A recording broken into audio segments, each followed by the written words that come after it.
ची बातमी बघूया।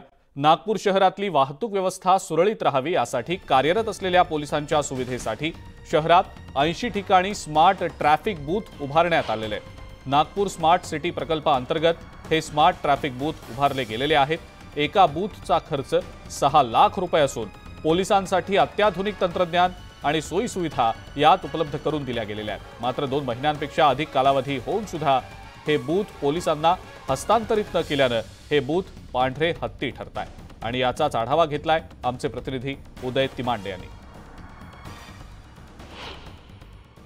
शहरातील वाहतूक व्यवस्था सुरळीत ठेवण्यासाठी सिग्नलवर उभे असलेल्या पोलिसांना एका जागी राहून ही वाहतूक व्यवस्था सुरळीत करण्यात यावी याकरता काही दिवस अगोदर शहरात स्मार्ट ट्रॅफिक बूथची निर्मिती करण्यात आलेली आहे। अत्याधुनिक सोयींनी युक्त असलेले हे स्मार्ट ट्रॅफिक पोलीस बूथ जे आहे ते शहरातील जवळजवळ 80 ठिकाणी बसविण्यात आलेला आहे। 6 लाख रुपयांचा एक हा जो आहे हा स्मार्ट बूथ जो आहे तो नागपूर महानगरपालिकेच्या नागपूर स्मार्ट सिटीनं तयार केलेला आहे। 2 महिन्यापेक्षा अधिकचा कालावधी होऊन देखील हे स्मार्ट बूथ जे आहे ते ॲक्टिवेट करण्यात आलेलं नाही आहे। त्यामुळे भर उन्हाळ्यात जे आहे ते पोलीस कर्मचाऱ्यांना आडोशाला उभं राहून किंवा उन्हात उभं राहून जे आहे ते काम करावं लागणार आहे। अत्याधुनिक असलेलं हे जे स्मार्ट बूथ सेंटर असणार आहे यामध्ये 2 पोलीस कर्मचाऱ्यांची बसण्याची व्यवस्था केलेली आहे। गरमीत त्यांना काम करावं लागू नये याकरता व्हेंटिलेटरची व्यवस्था यामध्ये केलेली आहे। CCTV असेल, पंखा असेल किंवा साऊंड सिस्टम, माईक म्हणजे या चौकीत बसूनच जे आहे ते पोलीस कर्मचारी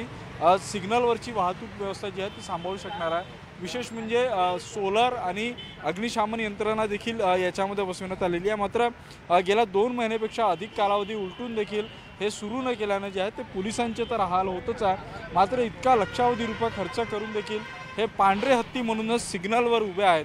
त्यामुळे याचा वापर कधीपासून सुरू केला जाईल असा पोलीसही हा सवाल जो आहे तो विचारायला लागले आणि सामान्य नागरिक देखील जे आहेत ते आता हा सवाल विचारायला लागलेले आहे की हे पांढरे हत्ती नक्की कधी उपयोगात येईल आणि ऐन उन्हाळ्यामध्ये जे आहे ते पोलिसांना या स्मार्ट बूथ चौकीच्या माध्यमातून स्मार्ट पोलिसिंग करता येईल का। व्हिडिओ जर्नलिस्ट प्रशांत मोहिते, उदय तिमांडे, न्यूज 18 लोकमत, नागपूर। भाजपचे